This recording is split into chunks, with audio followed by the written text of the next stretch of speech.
All right. Feels like Christmas Eve, doesn't it? Like the second place. In the weird dystopian 2020. All right. Any specific questions? I would be happy to answer. Yes. Go ahead. So like when you have to take the integral and do like long division and stuff, can you go over that?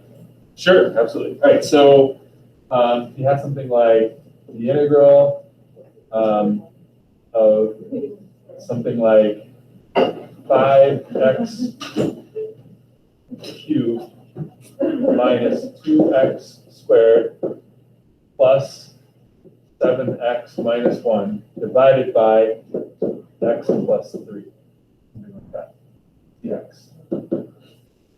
Okay, the first thing I would try here is see if u substitution is possible, right? And what you're looking for if u substitution is possible is pick a u so that u prime appears somewhere in the problem, either like as itself or as a constant multiple of u prime. This definitely doesn't fit that criteria, so this is definitely a long division problem. So then you do long division. All right, so you gotta remember how that works. Set up a little thing like you're in 6th grade, divided by x plus 3. And then you just start doing the division, which means you look for what do you have to multiply by x to get 5x cubed? It would be 5x squared. Then you multiply this times this whole binomial. So this would be 5x cubed plus 15x squared. And then you subtract. These should cancel, always, in each step of the way. And you're subtracting, so this sign changes to a negative, so it becomes negative 17x squared. Bring down the next term. And then you just repeat the process. So this is going to be minus 17x. This is minus 17x squared. Minus, I just made this problem, so it's going to be kind of outlandish numbers, but it really doesn't matter. Minus 51x. Subtract. These cancel.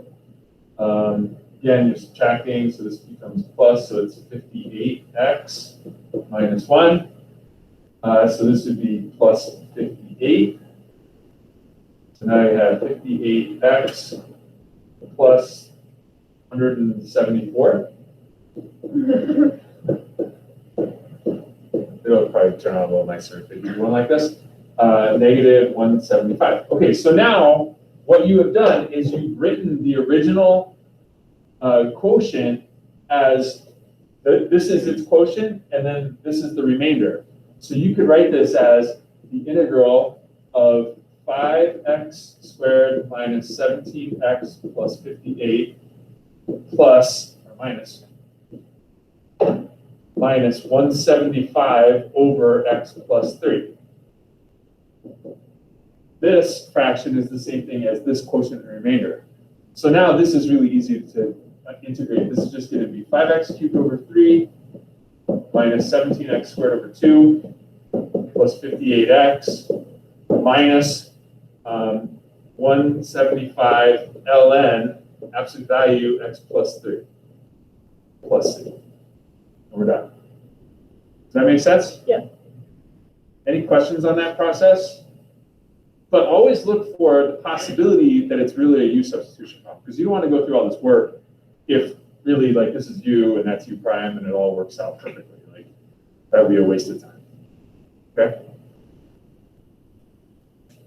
Any other specific questions? Yeah. Can we go over summation notation? Because I just forget what Jason. Yeah, sure. You mean changing a definite integral to a Riemann sum? Sure. Okay, so let's see here.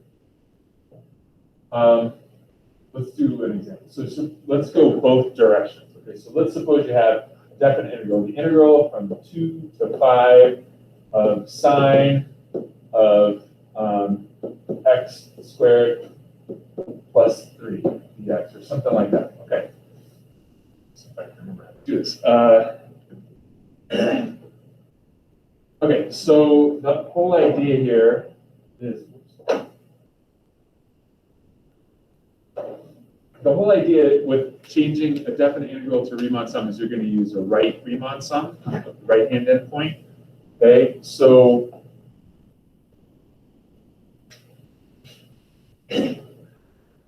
all right, so the way this turns out to be is limit as n goes to infinity of the summation. And then they'll pick an index, it's usually k or I, but k equals 1 to n. And then there's like some expression for the height of each rectangle and some expression for the width of the rectangle. Okay, so let's just talk about what these two things end up looking like. Okay, so the width is the width of the interval, which is 3 in this case, divided by the number of rectangles that you're dealing with, right? Because if the width of the rectangle, or the width of the whole interval is 3, and you're using 6 rectangles, then that width would be 1/2 per rectangle. You're going to use equal width, right? So this is always going to be like b minus a divided by n. Does that make sense? Okay, so in this case, it's going to be 3 over n. So if this is multiple choice, which it almost always will be, every single question I've ever seen on the AP test that dealt with this was multiple choice. A lot of times you can rule out like 2 of the 4 choices just because the width is expressed in a different way, in a wrong way. Okay? All right, then the height is always given by the function evaluated at the initial point, which is 2, plus whatever the change in the width is. You know what I mean? So it'll be like k times b minus a over n. Does that make sense? This number is always wherever you're starting, like the bottom of the integral. And then this is the width of each rectangle, and you're multiplying that by k because that's how many rectangles over you are at that moment. Does that make sense? Okay, so in this case, altogether, it would be the limit as n goes to infinity, summation k equals 1 to n.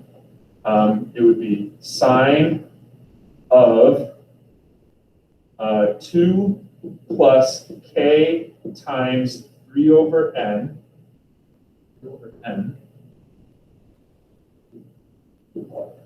squared plus 3 times 3 over n. Like that would be the Riemann sum. So like I always forget like what everything is until I just think about it graphically. I'm thinking about right-hand endpoints. The width is usually pretty easy for me to remember, but the height is the part that's difficult for me to remember. But if you just think about like, what's the difference between if this was from 2 to 5 or if this is from like some other interval of width 3, like 11 to 14 or something like that? Well, the difference is this is going to be an 11 instead of a 2. You know what I mean? Like that's how you can tell the difference between them. Now, in terms of going the other way, it's kind of the same idea. They're not going to like simplify this. They're going to leave it in a way that you can easily identify what A is. Once you've identified what A is, then you can look at the width of the integral or the interval, which is always the numerator of the width, and determine like what B is by just adding that to A. And then you can like figure out what the function is by just like taking the pieces out of it. Does that make sense? Yeah. Okay. So I mean, I know these problems are relatively new, so I don't feel like I'm very good at them, but I just sort of try and picture everything graphically in terms of Riemann sums and rectangles. Always right-hand rectangles when you're doing this process. Okay? You want to do another one, or is No, that you that's comfortable with that? Okay. What else? Yeah? So when I was looking like over this, I was looking and there was like the page on Walter's differentiation. Yeah. Like I remember how to do that, I looked at it, but I guess I didn't really know what like Yeah. what the question looked like where we would have to. Okay. The classic question that you have to do logarithmic differentiation for is when you have a function of x raised to a function of x power. For example, something like 3x to the sine x power.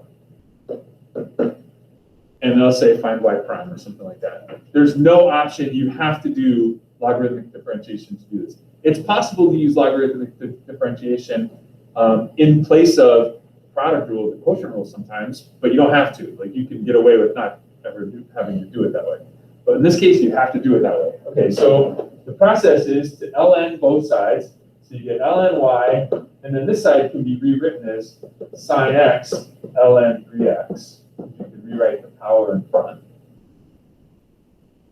Then you just differentiate both sides implicitly. Remember, the derivative of y is y prime. So this is going to be 1 over y, y prime. This is a product, so it's going to be the first times the derivative of the second, which is 3 over 3x, plus the second times the derivative of the first, which is cosine x.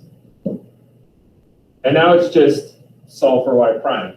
So that just means multiply by y. So y prime ends up being that whole thing unchanged times the original function.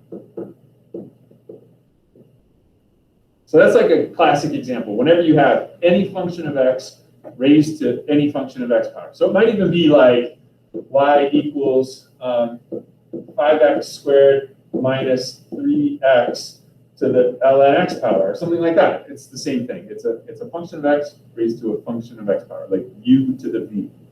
Okay? But like I said, you can use logarithmic differentiation to get out of other processes. Like suppose I have something like y equals the square root of x squared plus 7 over x cubed minus 1 to the 4th times 2x plus 3. I mean, this is going to be a big pain in the ass if you try and do this by using the quotient rule with the product rule and the chain rule inside it. There's a lot of places to make mistakes. So sometimes they might give you a multiple choice question that actually uses logarithmic differentiation here. And it's the same process. You're going to say ln y equals, now if I ln this side, there's a lot of stuff I can do to simplify it. It would be 1/2 ln,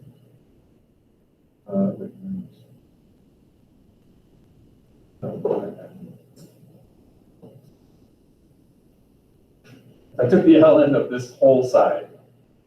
It's like the ln of the top minus the ln of, oh yeah, I'm right. So 1/2 ln of x squared plus 7 minus, parentheses, 4 ln of x cubed minus 1 plus ln of 2x plus 3. Now that might not look simpler, but it is a lot easier to differentiate now. This is just y prime over y. This is 1/2 of 2x over x squared plus 7. This is 4 times 3x squared over x cubed minus 1. I'm going to distribute the negative. 2 over 2x plus 3. So the derivative is just this stuff times the original function. So that's another way that logarithmic differentiation can be used. If you have a really complicated thing where the derivative is going to take a lot of work, you can make it a little bit less work by using logarithmic differentiation. Does that help? Yeah, thank you. Okay. But most often, it'll be something like this, and it'll be one multiple choice question, like, do you know, like, that's what you're supposed to do. They're great questions. What else? Yeah. The type of example where it's like you have to multiply the like radical of 1/4 to solve the denominator. I don't know what it's called. Wait, say it again. You got to multiply by. Like, or like, Inverse trade. yeah, like the inverse trade examples. Oh, those ones. Yeah. Oh, yeah. Okay. Yeah. If I can come up with these on my own. This one's kind of hard. So something like, let me see. I actually, I was just looking at, there's some, stuff here. This is just a website I found that has like, Car seats. that has flashcards. They might have flashcards on this topic, so let's see. This would be antiderivatives of inverse trig functions, is what it would be called.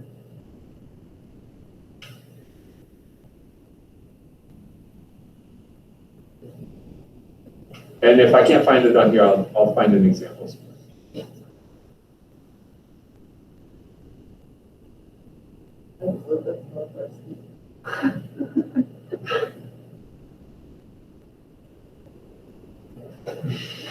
Yeah, this is not working. Okay, so let me just find something. Okay, so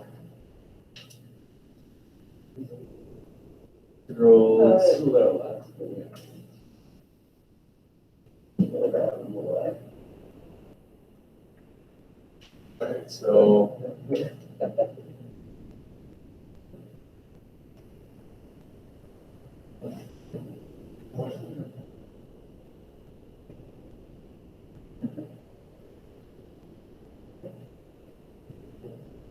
So do we, are we having like a little study session beforehand in the year tomorrow, or are we just going, oh, do you want it? You think that would help? if everyone else wants to? No, we were talking about us. You gotta be there at 8, Yeah. but I can be here whenever. I get up early. Wait, where is Yeah, it? I'll be here for anyone who wants to come at 7 o'clock. And if you can't get in, I'll have my window open, just yell down and I'll come let you in the back door. With the thermometer ready and everything. Oh, yeah, you think I might get in trouble? Nah, I've been here a long time. I can't get in trouble for anything. Being recorded. I can't find an example. Let me look in the text. Where's the middle school gym? Any other questions while I'm looking? Yeah. Yeah, I was just kind of wondering, like, how long will the test take, and just like each part, you know? Yeah, okay. Yeah, let's talk about that. Yeah, that's obviously a better question. Where is the test? High school gym. For the This'll be like, We're gonna be so spread out, I'll be like, hey. Okay, so remember, the test is 4 parts. I'll find it. You're fine. The test is 4 parts. There's 30 multiple choice, no calculator. And you have 60 minutes. That's the first part. Okay, the second part is 15 multiple choice with calculator, Yeah, no. and you have 45 minutes. Okay, the next part is 2 free response with calculator. And you have 30 minutes. And the last part is 4 free response questions, no calculator. And you have 60 minutes. So, So if you add that up, it's like 3 hours and 15 minutes, but they're gonna give you like little breaks. So it'll probably be, I would say like 12 or 12:30 by the time you're out of there, because you gotta fill out forms and stuff like that. If you take more than 1 AP exam, you gotta fill out like more stuff for your first one than you will for your subsequent test. So it'll take a little while. so, say like we finish the 4 free response questions, like before the 60 minutes is up, you have to wait until the 60 minutes is up? Yeah. Okay. Yeah, they won't let you leave early, I'm sure. Much, like, are the, with the calculator, multiple choice, are they worth more points? They're all the same. All right, so the way they do this, let's see. Fine, correct. Each one of these questions is worth 1.2 points each. And each one of these is worth 9 points each, like we've been doing. So if you do that out, this ends up being 54 points total, right? And if you take 1.2 times 45, I think that's 54 points total. Yeah. So this is also 54 points total. So literally 50% of the test is multiple choice, 50% of the test is free response. But the raw points, like, it's not 1 point each, it's 1.2. It ends up being a little bit weird, but that way they can make it 50-50. What do you have to get to for a time? It varies every year, but it's usually around 60. Sometimes it might be as high as like a 64. Sometimes it might be as low as like a 58. I've asked like graders, like AP readers, how they come up with these cut scores. And he said that they don't go into it with preconceived notions. They just look at where the data is. And they said it just kind of falls in like natural groups, and then which makes no sense. But that's what he said. He said it kind of falls in natural groups, and then they say, all right, well, this is like the cut line. There's no quota going in where they say only the top 30% of students are going to get a 4. Like, it's not that. Like if everyone did good, we could all. Yeah, I mean, if it was just a really outstanding year, you know, like worldwide, maybe everyone gets a 5. But especially in a small group like this, you could all get 5s, no problem. Like, I don't want you to worry about that. Like, there's only a few people that they're going to compare this class, and only a few can get a 5. No, I mean, everyone in this class can get a 5. So, but it is a little strange, like, how they come up with that number. I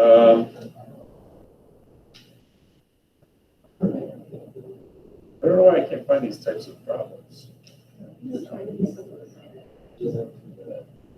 I just think if I try and make one up, it's not going to be. One over the square root of like 4 minus 9x squared. I don't know. Yeah, it was like. 'Cause they can both be- Over like. Yeah.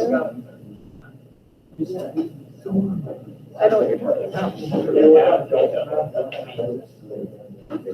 Were there delta math problems on that? Yeah, there were. Oh, okay. That's where, there's one class time where we spent doing double math, like we all. Oh, all right, cool. Yes, right, so. It's so weird. It's like, One side I through. don't know, it's like 5 weeks. Well.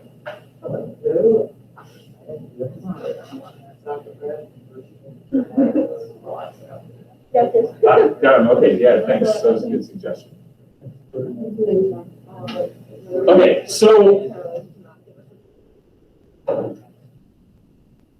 for a problem like this, you have to first of all remember the basic ones, right? So you have to remember that the integral of 1 over the square root of 1 minus u squared du is inverse sine of u plus c. And you have to remember that the integral of 1 over u squared plus 1 du is inverse tangent of u plus c. And the third one is the integral of 1 over the absolute value of u, the root of u squared minus 1, u is inverse secant. So that's the first step to being successful with these types of problems. So when you look at a problem like this, you have to decide which one of these does it look most like. This looks most like the secant one, for sure, right? So then you have to decide, well, how's it different? How it's different is there's a 5 there, which isn't a big deal, because the 5 can just be written out front. That's nothing at all. The 4 is a problem. And 4 can't be there, right? So you have to think about, how can I possibly get rid of that 4? The way I could get rid of that 4 here is I could multiply by the square root of 4 on the bottom and the square root of 4 on the top. Does that make sense? Because then this can be distributed in to the parentheses here. So what you end up with is not multiply, divide. Yeah, sorry. Why didn't anybody correct me? I don't remember how to do this. Okay, correct me. All right, so this would be 1 over the square root of 4. 1 over the square root of 4. Yeah, no, that's. Multiply it. Right? All right, so now what do we have? So now we have, this is really 5 halves now as a constant. So I'm going to write that out front, negative 5 halves. And then inside I have 1 over x radical. Okay, if I distribute this in, I get x over 2 squared, right? Because it's a 4 in the denominator, minus 1. Okay, I'm almost there. What's missing now, like this would be kind of all set up for u substitution, the shortcut u substitution, except that this is x over 2 and this one isn't x over 2.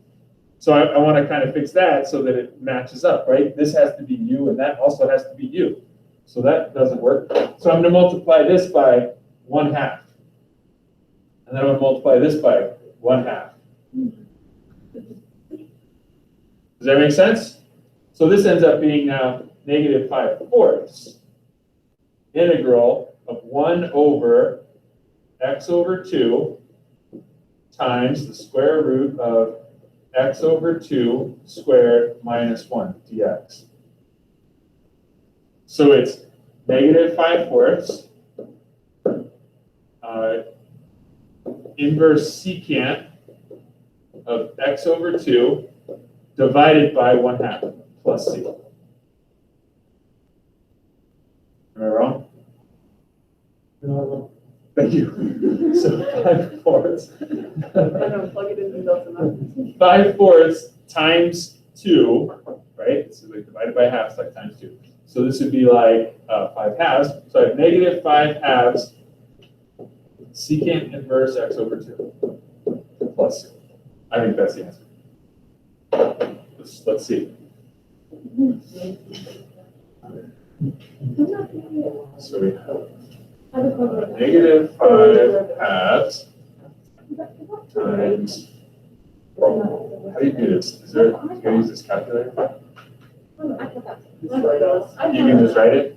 Secant inverse.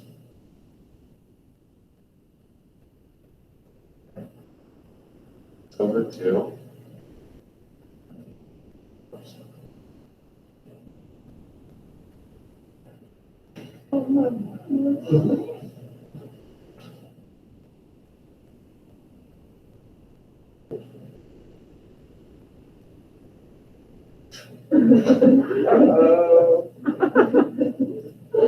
All right, so what do they have? That's what you had. Absolute value. They used arc secant and they used absolute value, But but it's the same, right? Do you agree? If this was multiple choice, they would not give you this choice and this choice. So you'd be like, oh, yeah, duh, right? Are we okay with that? These are hard problems. I agree. That's a good question. You want to do another one? I have a question. Yeah. We'll come back to it if we have time. Question. How do we do horizontal asymptotes? Horizontal asymptotes? Like, Yeah. I get an limit problem Isn't or it something. like it's a power? It depends on the type of function. If it's a rational function, which just means a polynomial over a polynomial, then you're going to look at the power of the top and the power of the bottom. If the bottom is bigger or they're equal, there's a horizontal asymptote. So if the bottom is bigger, the horizontal asymptote is y equals 0. If the orders are the same, then the horizontal asymptote is just y equals the fraction of leading coefficients, whatever that is. Does that make sense? Yeah. Now, I said it depends on the type of function because if it's a different type of function, like that involves e, something like that, sometimes it's different because it matters like if you're going to positive infinity or to negative infinity. With rational functions, it doesn't matter. If you're going to positive infinity or negative infinity, the limit's still the same. But with other types of functions, it matters. So we had a problem like this the other day, I think, and it was something like, I don't even remember. absolute value. What's that? Yeah, but absolute value. Yeah, that's what I'm trying to think of what that problem was. Well, they have this in Delta Math too. Let's find the Delta Math thing. So if I look, let's see.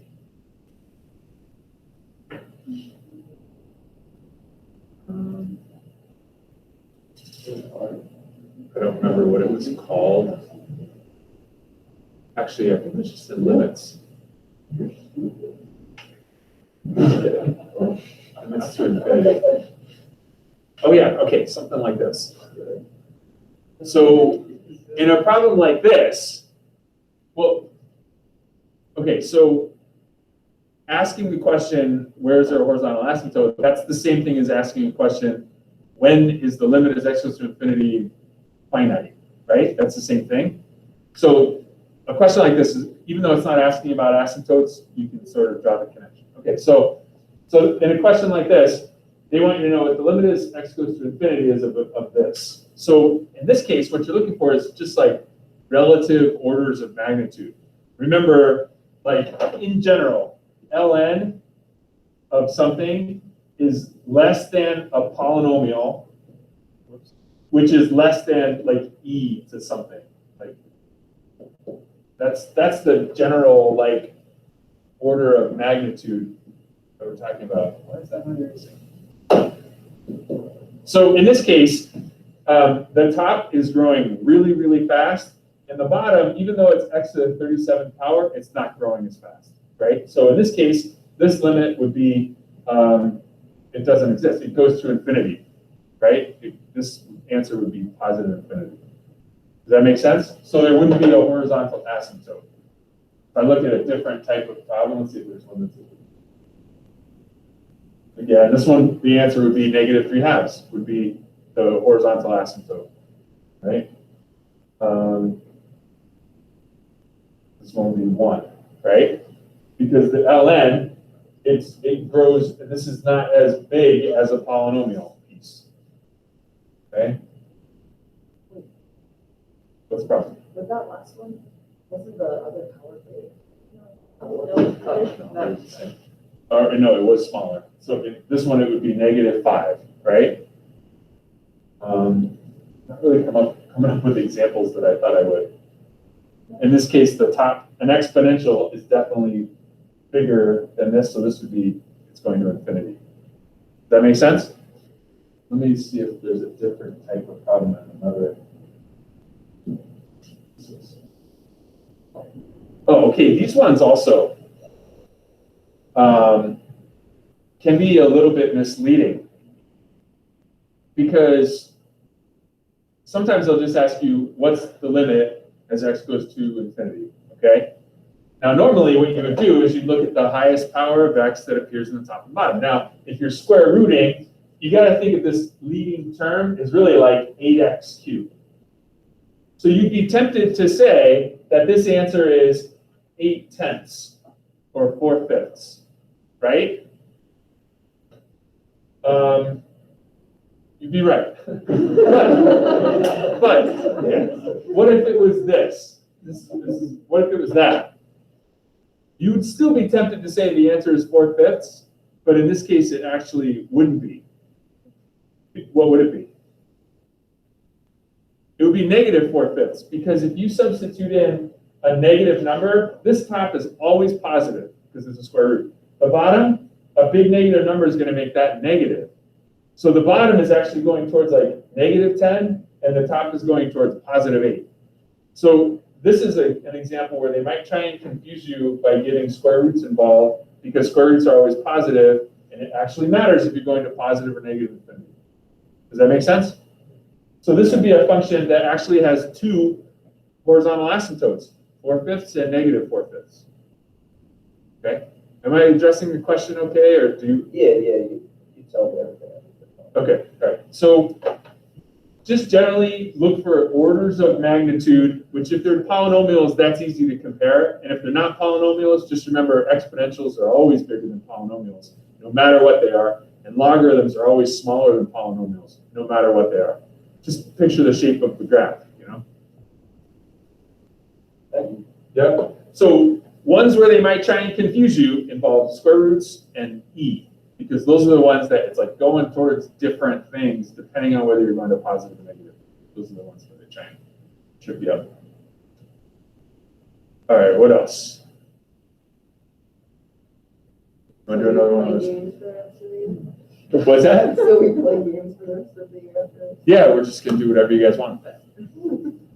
And like I said about grades, I'm not quite sure what they'll be, but they'll all be right around 100. I don't want to prejudge anybody. Any questions? Raise your hand about what grade you think you're going to get on this exam. How do we get our results? Isn't it like July? Yeah, it's like mid-July, Happy birthday. so it kind of stinks. Just don't worry about it. Yeah, don't worry about it. Just like, it's like buying a plane ticket. Like, don't keep checking the prices because you won't be happy with yourself. It's nothing like Get it that. out of it. You just gotta forget about it, and then you'll get it in the mail. You'll be like, oh, it'll like cheer you up on a summer day. Think of it that way. Any other questions?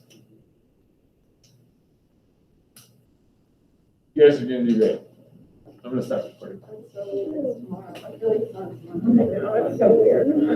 Buy my phone tomorrow. Wait, it's not, I need that.